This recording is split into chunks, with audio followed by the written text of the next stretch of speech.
welcome to Turn the Page, the official podcast of the Syosset Public Library.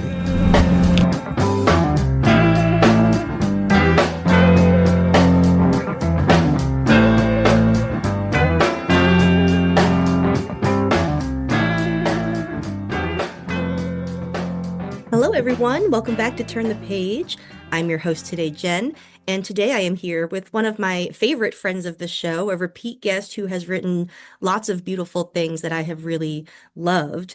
And we are here to discuss a title that is being republished by Raw Dog Screaming Press, one of my favorite presses out there at the moment. And I'm so excited to share this book with you all. So let's hop into it. Welcome. Could I ask you to introduce yourself and your book, please? Sure. My name is Tim McGregor. I'm the author of Heart, Strange, and Dreadful, which is the book we're talking about today. It came out a couple years ago and then is getting a new edition from Raw Dog, as you mentioned. And I'm looking forward to talking about it because this was my first sort of traditionally published book. I'd done a lot of self-publishing before that. And this was the first time I'd kind of queried a publisher who had an open submission call.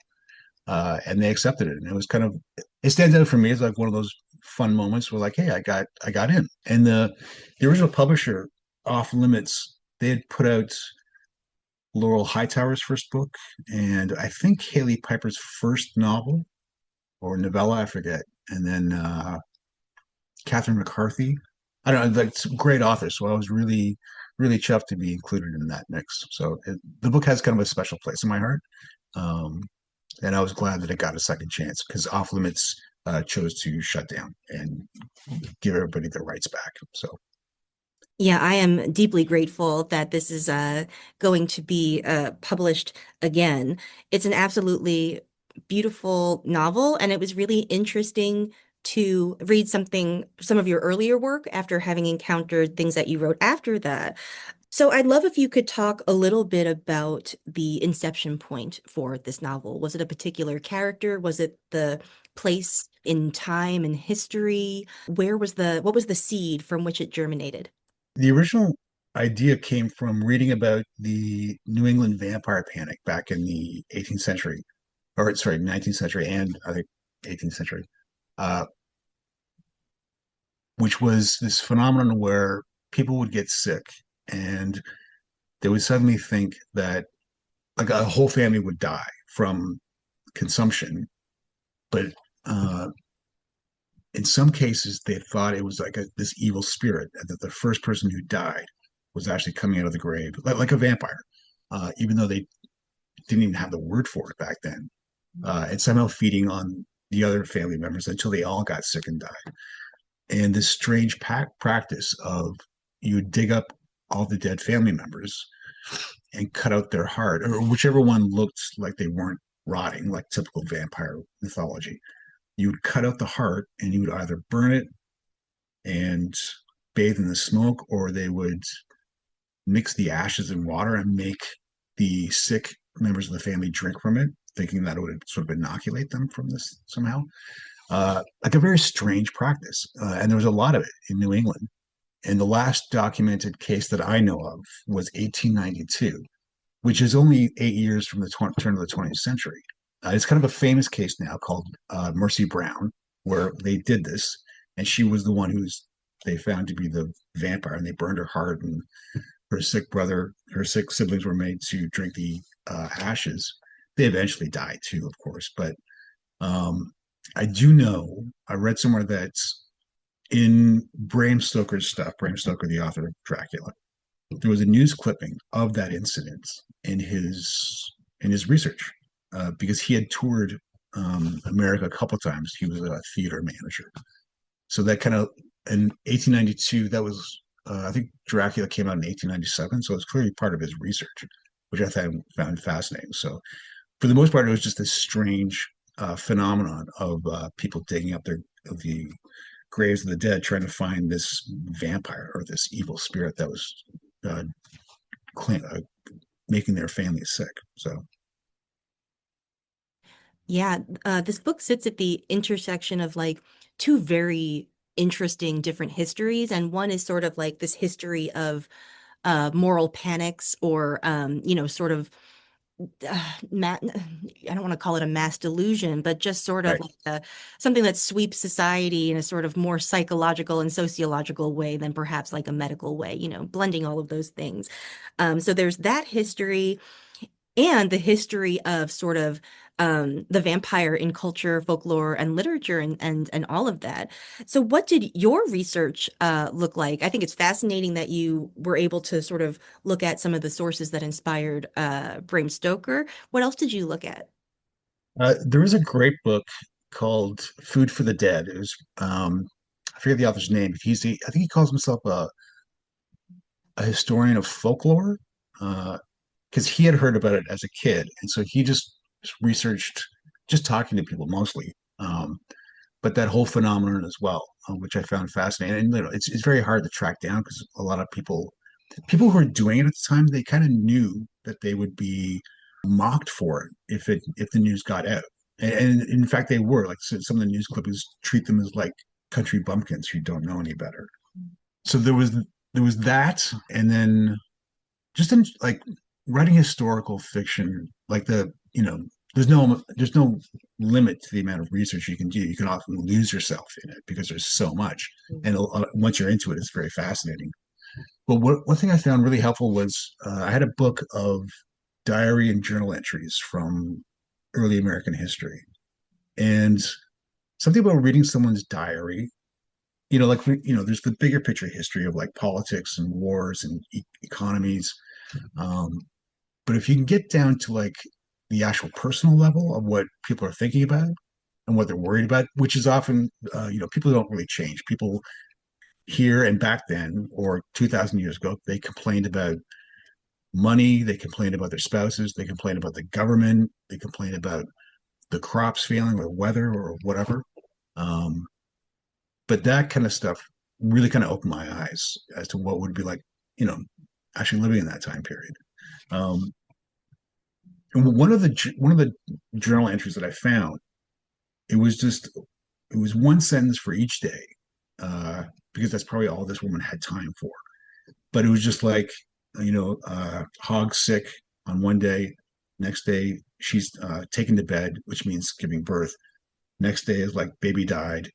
Next day, cousin Frank visited. Like just like these big life moments or tragedies, but treated with like one sentence and then move on. And like the tragic along with the banal mixed together is like that's probably what life would have been like.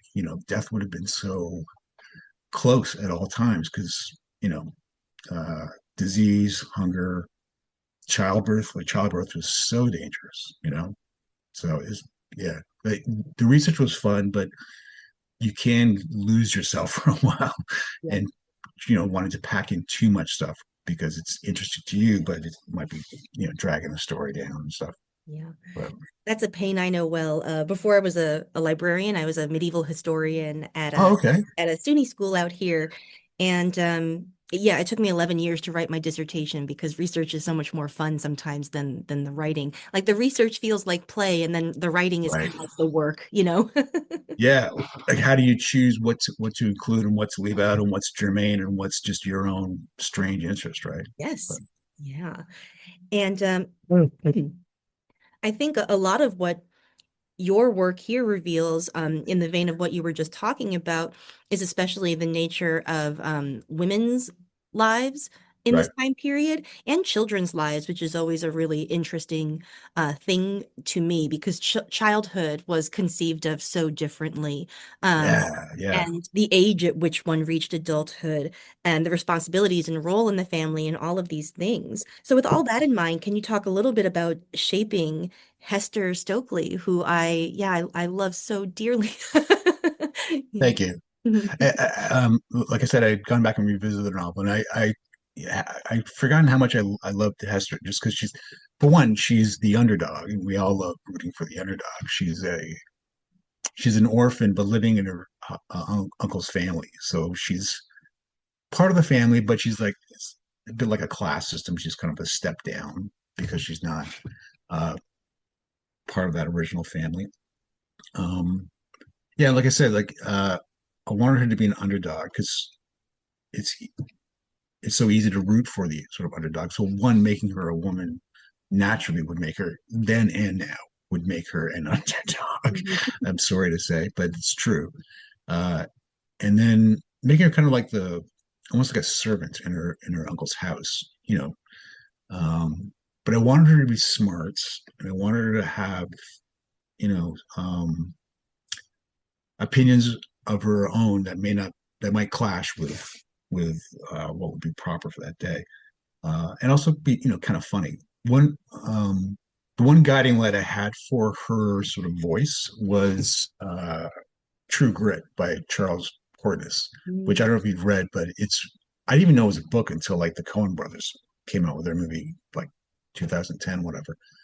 But I fell in love with that book because that the voice in that is so strong and so compelling, even though the character is kind of like a bit of a obnoxious pill at times, Yeah. but she's so enjoyable because she's like that. And I kind of wanted that for Hester as well, someone who kind of maybe wasn't able to speak her mind all the time, but still had thoughts and like questioned her own, um, question the things around her. There are things that might seem absurd or hypocritical. Um, yeah, she was a lot of fun to write because she could be a bit of a like self-effacing, but also very opinionated. So Mm. Yes. Yeah, I think it's always such a balancing act with characters like Hester, where she is at once of her time, like she makes sense as a person in her society as well as her status, for several reasons, sort of being on the margins of not only her family, but on, the town, but also a little bit like ahead of her time too, such that like modern readers can identify with her in ways. And yeah, it's a really fine, interesting line. And the humor, I think, goes a lot of that way, right. right? Because it's like that's for the reader, but it's also a character trait because humor can be a survival strategy too. For sure, for sure. I could have gone for like maybe a different style of or like language, but I thought that's just not going to appeal to people. Like you have to sort of, I want people to read the book. I don't want the language to be so stuffy or strange that it might turn people off. So I'm sure there's points here and there where the things she says or the observations she makes might seem a little modern, uh, because the world that these people were born in, like you just accept the world that you're born in. So the second class citizenship of women altogether and her own position would have been something she probably wouldn't even have really questioned because she was just born into it. But you know, I needed her to be a little smarter, give her a bit of a modern sensibility, even if uh, she doesn't say it, she's thinking it, you Mhm. know. But also it helped for like the character herself because she's treated as a servant. Even she even says this in the book. She's often invisible, so she's privy to conversations where no one cares that no one even sees her. So she's like she's catching up on. It helped with the plot to have her like have her ears wide open while people are talking about things that she's not supposed to know about. Mm. And that does make sense for her too, I think, because being slightly outside the system allows you to observe things in it that people who are like really enmeshed in it can't see. Uh, Yeah, and so all of this intersects with and I'm going to, start getting really vague here with my questions so that you no, can it's fine. yeah, choose what you want to reveal. But a visitor comes to town and some things start to happen. And one of the things that I think you capture really well here, um, having studied medieval history, is that oftentimes like the lines between medicine and magic and religion are a lot blurrier than we think they are, especially in the past. So something I think that you do so well with this visitor is just sort of like get at that really like complicated culture and mixture of like medicine, magic, and religion that sort of, comes out as a response. This is a very complicated question already, and I Okay, apologize. no, that's fine. But could you maybe talk a little bit about like, yeah, conceiving of the threat that visits this town and sort of Right, how the townspeople react to it? right. The threat of disease was was prominent. But back then they didn't have germ theory or anything like that. It was just at best they may have quarantined people in what they would call pest tents. Mm. They had enough wherewithal to realize that person's sick. Don't anyone who goes near them could be sick as well. But a lot of it is like the doctor, the bone setter.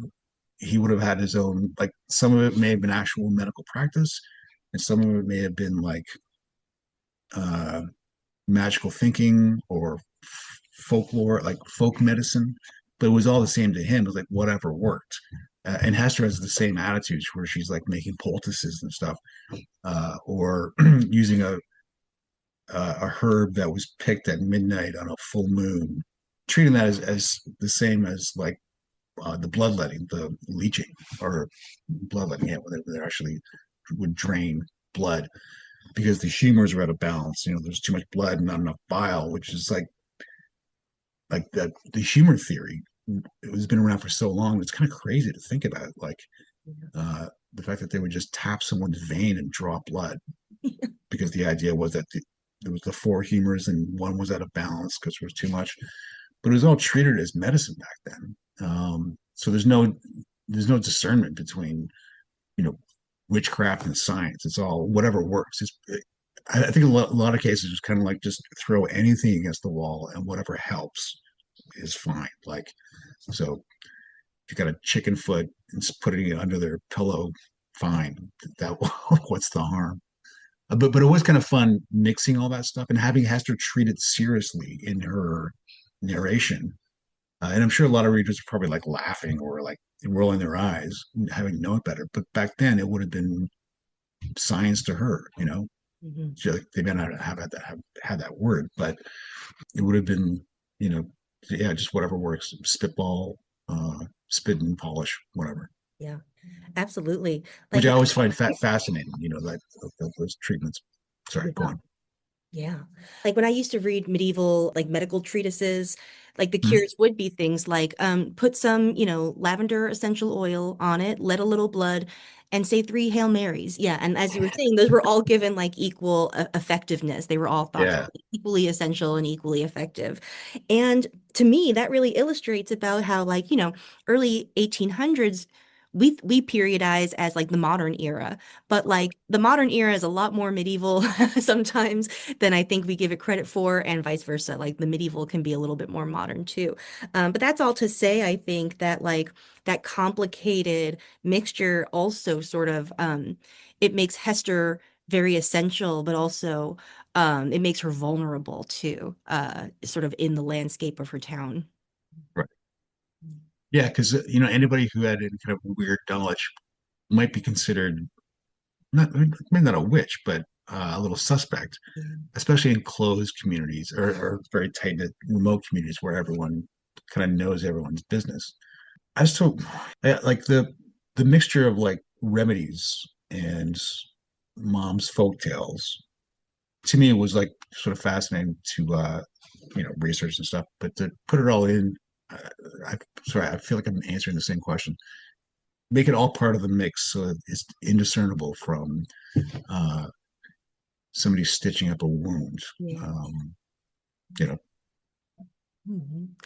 Yeah, I just really like was so fascinated by the town of Wickstead and its residents. Like there's a lot of really fully fleshed out characters.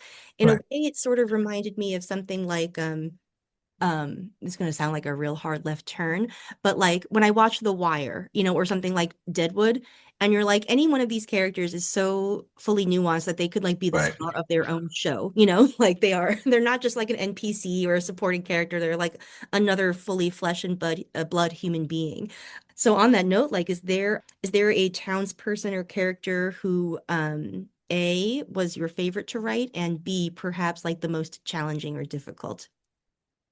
Uh, there was one guy, Ebenezer, who's part of the town, part of the selectmen, the town council, who's extremely tall and constantly banging his head on the door lintel and stuff, or like, he's probably like in truth, things get exaggerated. So Hester here is kind of exaggerating his height. Like, sure, his head's probably not touching the ceiling rafters, but to her it may as well be.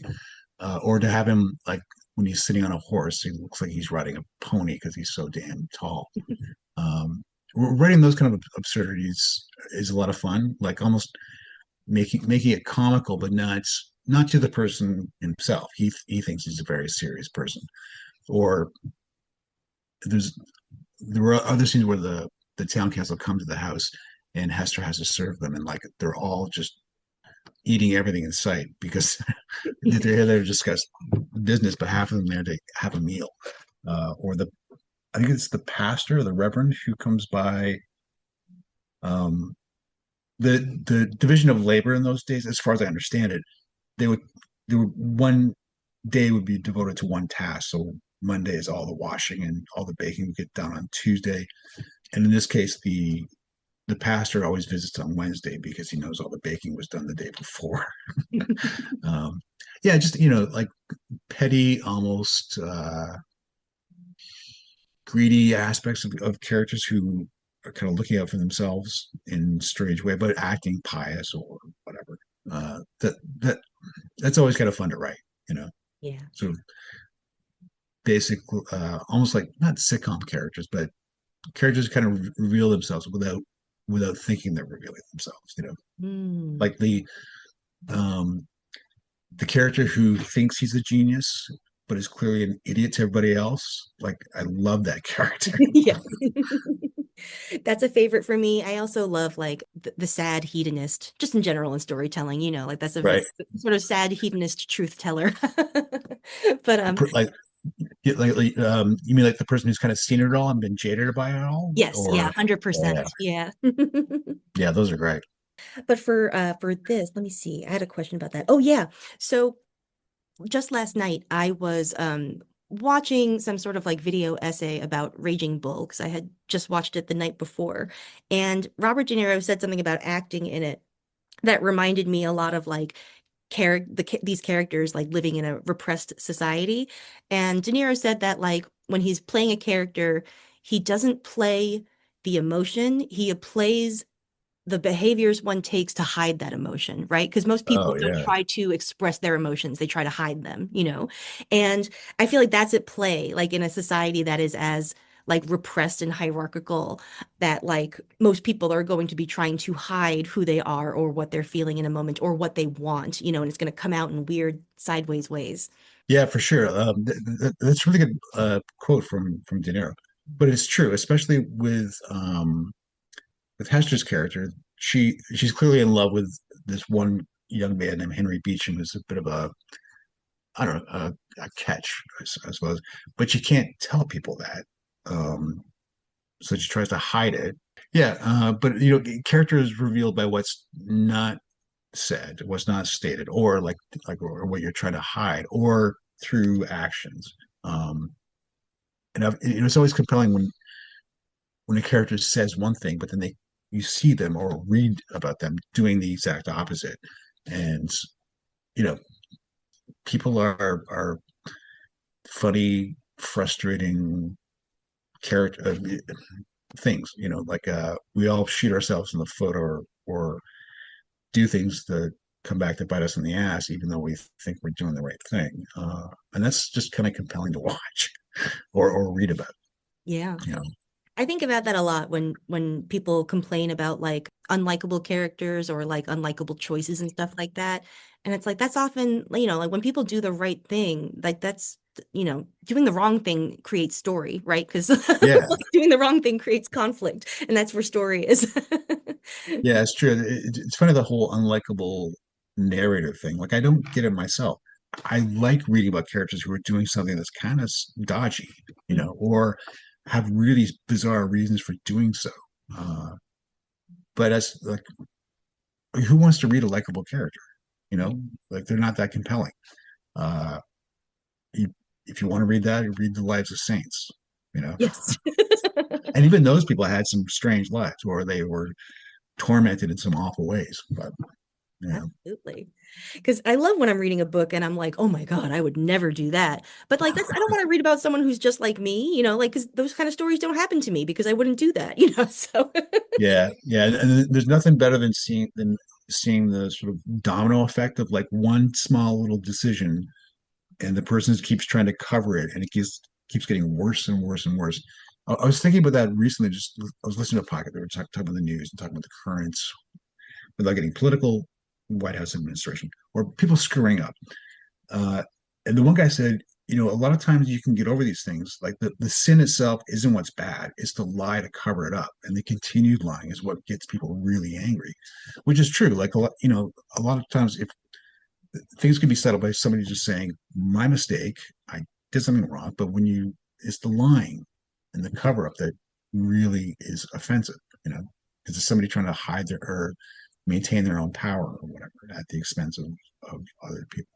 So, yeah, that's a really great point, I think, because I've in therapy have heard a lot about sort of like the process of breach and repair, right? And I think okay. like people get much more upset not about like the breach, but like about a failure to repair or about Sure. accountability, like that is really sort of people are I think more forgiving when there is accountability at work, which For sure. And there's nothing more frustrating than seeing somebody do something wrong and then get away with it, or seem yes. to get away with it, or refuse to acknowledge, the wrongdoing. Like we can all relate to somebody acknowledging and accepting consequences to their actions, but the person who just blunders along, uh, blind to any criticism or self realization, it's frustrating.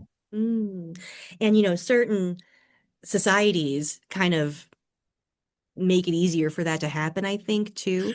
And I does, I think, kind of relate to the world of your book too, where like to get back to sort of the idea of like moral panic or a sort of a social panic of some kind, when there's a lot of, I guess the political term would be like an echo chamber, but like Yeah, yeah. when there's no reality testing from an outside view too, like that sort of behavior gets a lot more prominent, I think. Yeah, yeah, and I love moral panic stories where a community or a segment of the population is gripped by this fear of something that's not even real.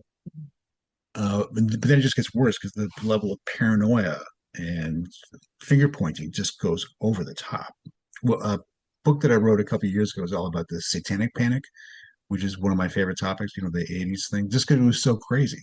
Was that wasps or No, it's a new book I haven't published yet, but it's oh, it's cool. about where that specific fear of like devil worshiping, child molesting people Mm. hiding in every closet is drives this little town crazy. Um, and what's weird is seeing it kind of come back in the news with the whole, there was the whole QAnon stuff, the whole like accusing Hillary Clinton of being a baby eating monster and stuff like that. Um, and just seeing the harm it causes, but also uh, the people who pop up as experts who just kind of fan the flames of it, almost like what's his face, McCarthy during Oh, yes. the Yeah. communist Red Scare, right? Mhm. He built his whole uh, reputation on that, and when it ran out, he was quickly torn back down. Mhm. Um, yeah, what's that line from Game of Thrones? Chaos is a ladder. Yeah, yes. Kind of use that. So Yeah, absolutely. Wow. Let's see. Yeah, something that I really love, I did just mention wasps in the ice cream. That this book really combines, I think, like the really like gutting coming of age of wasps with right, like the sort of stark historical atmosphere of Ein Hollow, which are like the two that I've interviewed you about in the past.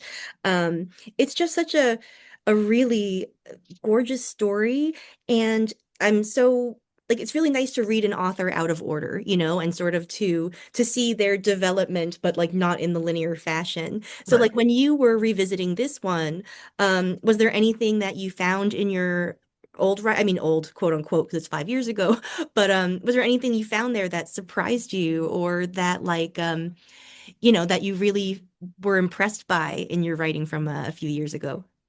The level of language in this in Hearts, like when I was trying to make it true to the era, but it did seem kind of I was surprised by how it it felt of the era when I went back and reread it. I guess because the last couple of things I've been reading have been very contemporary or modern, so it's a different kind of voice.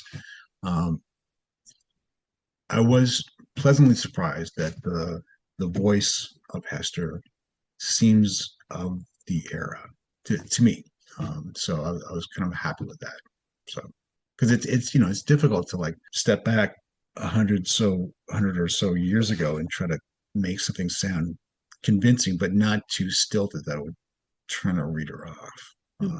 But yeah, I was kind of happy. And that may sound fat headed, but I was glad I didn't mess it up. Put it that way. Yeah. Oh, not at all. It's not bad-headed at all. I really love the language too, and it really does a lot of the work in getting you to love Hester, I think, Right. because she obviously is hurting a lot because of her place in the family and her past, but she's so funny that you're always on her side too, and she's got a spirit you can root for.